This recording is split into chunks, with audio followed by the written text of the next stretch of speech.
تفسیر صافی، تالیف مفسر محمد بن مرتضی المعروف ملا فیض کاشانی، ترجمہ و تلخیص مولانا سید تلمیذ حسنین رضوی، شائع کردہ ادارہ نشر دانش نیو جرسی امریکہ۔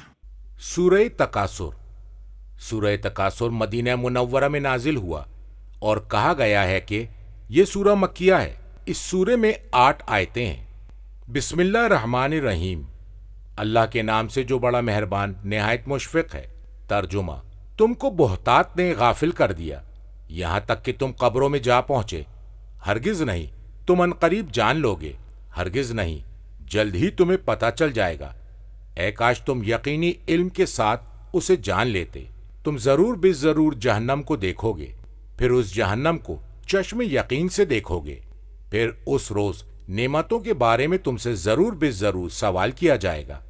مذکور آیت کا ترجمہ ہے: تم کو بہتات نے غافل کر دیا، کثرت پر فخر و مباحات نے تمہیں غافل بنا دیا ہے۔ مذکور آیت کا ترجمہ ہے: یہاں تک کہ تم قبروں تک جا پہنچے۔ جب تم نے زندوں کو شمار کرنا شروع کیا تو گنتے گنتے تم قبروں تک جا پہنچے تو مردوں کو ملا کر تمہاری تعداد بڑھ گئی۔ مردوں کو یاد کرنے کو قبروں کی زیارت کرنے سے تعبیر کیا ہے، اور کہا گیا ہے کہ اس کا مفہوم یہ ہے کہ مال و دولت اور اولاد کی کثرت نے تمہیں غافل کر دیا، یہاں تک کہ تم مر کھپ کر قبر میں چلے گئے۔ تم نے اپنی عمریں طلب دنیا میں ضائع کر دیں، اور اس کے مقابل میں جو تمہارے لیے زیادہ اہم تھا، یعنی آخرت کے لیے صحیح کرنا، تو اس صورت میں زیارت قبور موت سے کنایہ ہو گئی، یعنی مرنے کے بعد تم قبروں میں دفن کر دیے گئے۔ اور نہج البلاغہ میں اسی پہلے مفہوم کی تائید ہو رہی ہے کہ امیر المومنین علیہ السلام نے اس آیت کی تلاوت کے بعد فرمایا کہ یہ اپنے باپ اور داداؤں کی لاشوں پر فخر کرتے ہیں یا ہلاک ہونے والوں کی تعداد سے اپنی کثرت میں اضافہ محسوس کرتے ہیں۔ فرمایا وہ سبب افتخار بننے سے زیادہ سامان عبرت بننے کے قابل ہیں۔ ان کی وجہ سے عجز و فروتنی کی جگہ پر اترنا عزت و سرفرازی کے مقام پر ٹھہرنے سے زیادہ مناسب ہے۔ کتاب روضۃ الواعظین میں نبی اکرم صلی اللہ علیہ وآلہ وسلم سے مروی ہے، جو دوسرے مفہوم پر دلالت کرتا ہے۔ فرمایا کہ آپ نے سورہ الہاکم التکاثر کی تلاوت فرمائی، اور اس کے بعد فرمایا مال کی کثرت نے انہیں غافل کر دیا، جسے ناحق طور پر جمع کیا اور جس کا حق تھا اسے ادا نہ کیا، اور اسے صندوق میں بند کر کے رکھا۔ مذکور آیت کا ترجمہ ہے: یہاں تک کہ تم اپنی قبروں میں داخل ہو گئے۔ تفسیر مجموع البیان میں نبی اکرم صلی اللہ علیہ وآلہ وسلم سے مروی ہے کہ آپ نے اس سورے کی تلاوت فرمائی اور کہا کہ اللہ تعالیٰ فرما رہا ہے۔ مذکور آیت کا ترجمہ ہے: اے ابن آدم، میرا مال ہے اور تیرا مال تیرے مال میں سے ہے، مگر جسے تو نے کھایا اسے فنا کر دیا، یا پہنا تو اسے پرانا بنا دیا، یا صدقہ دیا تو وہ تیرے ہاتھوں سے جاتا رہا۔ مذکور آیت کا ترجمہ ہے: ہرگز نہیں، تم عنقریب جان لوگے۔ اور روضۃ الواعظین کا سابقہ حدیث میں ہے، فرمایا جب تم اپنی قبروں میں جاؤ گے۔ مذکور آیت کا ترجمہ ہے: پھر ہرگز نہیں، جلد ہی تمہیں پتہ چل جائے گا۔ فرمایا جب تم قبروں سے نکل کر محشر کی طرف روانہ ہوگے۔ مذکور آیت کا ترجمہ ہے: اے کاش تم یقینی علم کے ساتھ اسے جان لیتے۔ فرمایا اور یہ اس وقت ہوگا جب صراط پر لایا جائے گا، جسے جہنم کے پل کے درمیان نصب کر دیا جائے گا۔ کتاب محاسن میں امام صادق علیہ السلام سے مروی ہے، اللہ تعالیٰ کے قول لو تعلمون علم الیقین کے ذیل میں فرمایا اس سے مراد آنکھوں سے دیکھنا ہے۔ مذکور آیت کا ترجمہ ہے: تم ضرور بے ضرور جہنم کو دیکھو گے۔ مذکور آیت کا ترجمہ ہے: پھر اس جہنم کو چشم یقین سے دیکھو گے، اور غالباً یہ اس وقت ہوگا جب وہ جہنم میں وارد ہوں گے۔ مذکور آیت کا ترجمہ ہے: پھر اس روز نعمتوں کے بارے میں تم سے ضرور بے ضرور سوال کیا جائے گا۔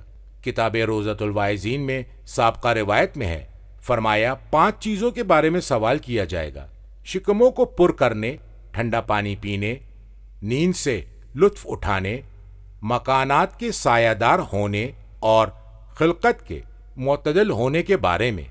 تفسیر مجموع البیان میں صادقین علیہ السلام سے مروی ہے کہ امن اور صحت کے بارے میں سوال ہوگا۔ کتاب عیون میں امیر المومنین علیہ السلام سے مروی ہے، فرمایا کھجوروں اور ٹھنڈے پانی کے بارے میں سوال ہوگا۔ کتاب فقہ میں رسول اللہ صلی اللہ علیہ وآلہ وسلم نے فرمایا، ہر نعمت کے بارے میں جسے نعمت ملی ہے اس سے سوال کیا جائے گا، سوائے اس نعمت کے جو غزوہ میں یا حج کے دوران ملی ہو۔ کتاب مجالس میں امام صادق علیہ السلام سے مروی ہے، فرمایا کہ جو شخص کھانا کھانے سے قبل بسم اللہ الرحمن الرحیم کہتا ہے تو اس طعام کی نعمت کے بارے میں اس سے سوال نہیں کیا جائے گا۔ تفسیر قمی میں امام صادق علیہ السلام سے مروی ہے کہ اس امت سے ان تمام نعمتوں کے بارے میں سوال کیا جائے گا۔ اللہ تعالیٰ نے جن نعمتوں کو رسول اللہ صلی اللہ علیہ وآلہ وسلم پر ان کے اہل بیت کے ذریعے سے عطا کیا ہے۔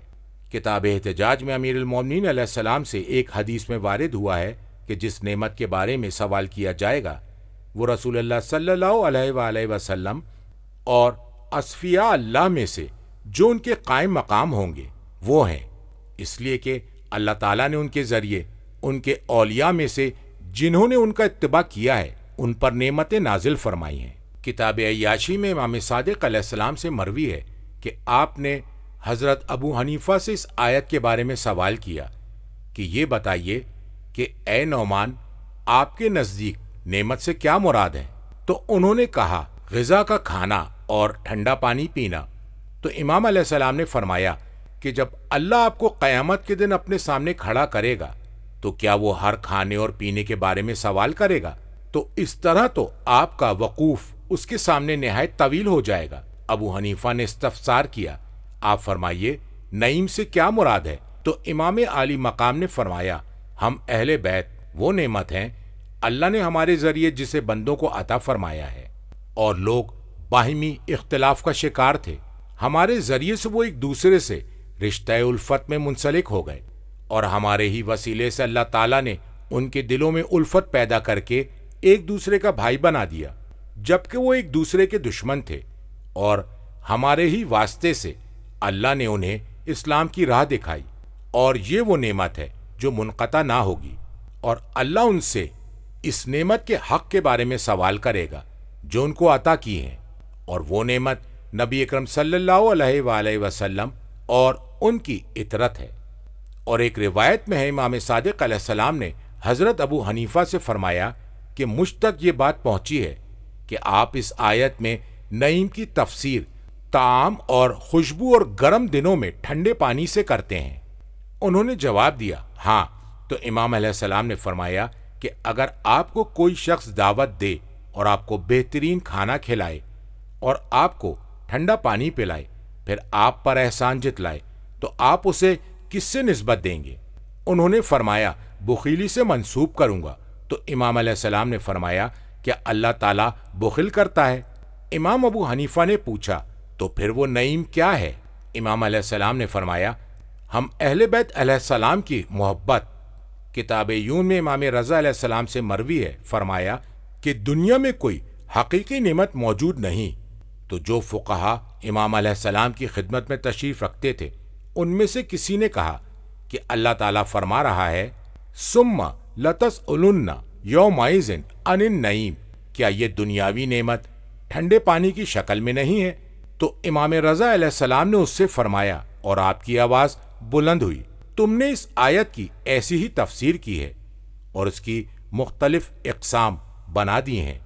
ایک گروہ کہتا ہے وہ ٹھنڈا پانی ہے، دوسرے نے کہا وہ لذیذ اور عمدہ کھانا ہے، اور کچھ نے کہا وہ پرسکون نیند ہے۔ اور مجھ سے بیان کیا میرے والد نے، انہوں نے اپنے والد سے، اور انہوں نے امام حسین علیہ السلام سے یہ روایت نقل کی ہے کہ ان کے سامنے یہ تمام اقوال اللہ تعالیٰ کے قول ثم لتسألن یومئذ عن النعیم کے بارے میں بیان کیے گئے۔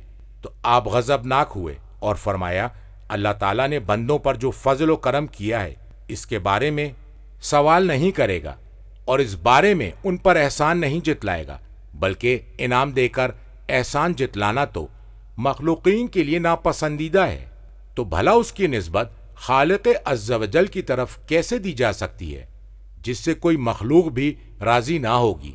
البتہ نعیم سے مراد ہم اہل بیت علیہم السلام کی محبت اور موالات، دوستی کرنا اور مدد کرنا ہے۔ توحید اور نبوت کے بعد اللہ اس بارے میں سوال کرے گا، اس لیے کہ بندہ جب یہ عہد پورا کرتا ہے تو اللہ تبارک و تعالیٰ اسے ایسی جنت پہ پہنچا دیتا ہے جو زوال پذیر نہیں ہے۔ کتاب کافی میں امام صادق علیہ السلام سے اس آیت کے ذیل میں مروی ہے، فرمایا کہ اللہ تعالیٰ زیادہ مکرم و محترم ہے اس امر سے کہ وہ تمہیں کھانا کھلائے اور تم اسے بآسانی نگل جاؤ، پھر وہ اس کے بارے میں تم سے سوال کرے۔ البتہ وہ تم سے ان نعمتوں کے بارے میں سوال کرے گا اس نے جنہیں محمد مصطفیٰ صلی اللہ علیہ وآلہ وسلم و آل محمد علیہ السلام کے ذریعے سے تم کو عطا فرمایا ہے۔ اور ایک روایت میں امام باقر علیہ السلام سے منقول ہے، وہ تم سے اس بارے میں سوال کرے گا تم حق میں جس بات پر قائم ہو۔ کتاب محاسن میں امام صادق علیہ السلام سے مروی ہے، آپ نے فرمایا 3 باتیں ایسی ہیں بندہ مومن سے ان کے بارے میں سوال نہیں کیا جائے گا، وہ جو کھانا کھاتا ہے، وہ جو لباس پہنتا ہے، اور زوجہ صالح جو اس شخص سے تعاون کرتی ہے اور اسے گناہوں سے روکتی ہے۔ اور ایک روایت میں ہے، فرمایا اللہ اس بات سے مکرم و محترم ہے کہ وہ کسی مومن سے اس کے کھانے اور پینے کے بارے میں سوال کرے۔ میں فیض کاشانی کہتا ہوں غالباً مختلف روایات میں اسی طرح موافقت ممکن ہے کہ یہ کہا جائے کہ کسی شخص سے اس خوراک اور لباس کے لیے سوال نہیں کیا جائے گا جو ضروری اور لازمی ہو، بلکہ اس کا سوال ہوگا جو ضرورت سے زیادہ ہو اور جو حق کے مخالف ہو، اور صاحب حق سے سوال نہیں کیا جائے گا مگر اسی حق کا جو اللہ نے اسے بطور نعمت عطا فرمایا ہے۔ کتاب ثواب الاعمال اور تفسیر مجموع البیان میں امام صادق علیہ السلام سے مروی ہے کہ جو بھی سورہ الحاکم التکاثر کو اپنی فرض نمازوں میں پڑھے گا تو اللہ اس کے نامۂ اعمال میں 100 شہیدوں کا اجر لکھ دے گا، اور جو اس سورے کو اپنی نافلہ نمازوں میں پڑھے گا تو اس کے لیے 50 شہیدوں کا اجر لکھ دیا جائے گا، اور اس کے ساتھ اس کی فرض نماز میں انشاءاللہ فرشتوں کی 40 صفیں نماز پڑھیں گی۔